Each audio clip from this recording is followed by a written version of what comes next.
Laptop speaker crackling noise issue fix? Tired of that annoying crackling sound from your laptop?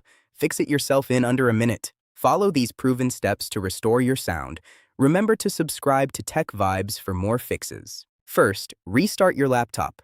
Go to the Start menu, then select Power, then select Restart. Next, go to Settings, then System, then Troubleshoot. Run the playing audio troubleshooter to find issues automatically. Then, update your drivers. Right-click Start, select Device Manager, and update your audio device under Sound Controllers. Lastly, go to Sound Settings and disable all audio enhancements to clear up the signal. I hope this fixed your sound. Thanks for watching Tech Vibes.